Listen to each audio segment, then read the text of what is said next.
I'm Jeff Cioletti, Editor-in-Chief of Craft Spirits Magazine, and welcome to this edition of Craft Spirits TV.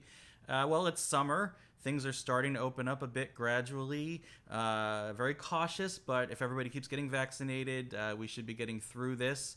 And it being summer, you might be thinking of doing some traveling. And as you know, the Koval Distillery in Chicago has some of its roots in the traditions of Austria. With that in mind, I recently asked Koval president and co-founder Sonat Birnecker Hart what some of her favorite drinking experiences are in Austria when she's traveling there.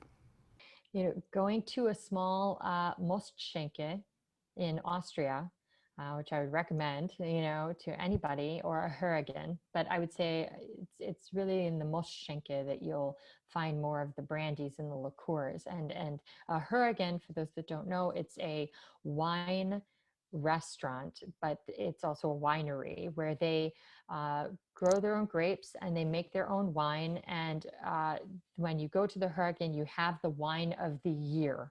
So it's not any other year. It's you just get the fresh wine, and those are great experiences because it's really temporal. It's never going to be the same, And so you get to have that experience, and also the distilled spirits that they make from them are wonderful. But if you go to a Mostschenke, and what a Mostschenke is in Austria is a place where they make most, which is cider.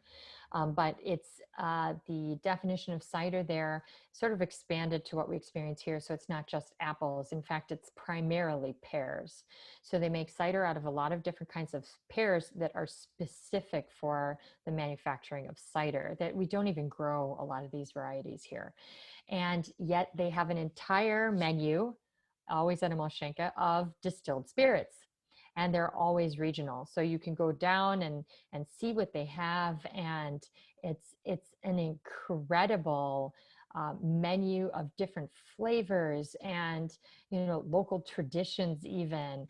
And they're all made, exactly where you are. And so those are two sort of experiences of really amazing, just from a drinking perspective, that I've really enjoyed, specifically when it comes to eau de vies in Austria and that. But probably the best experience of all is being able to enjoy something that you love to drink and doing it in the company of those you love to be with, and that can happen anywhere in the world.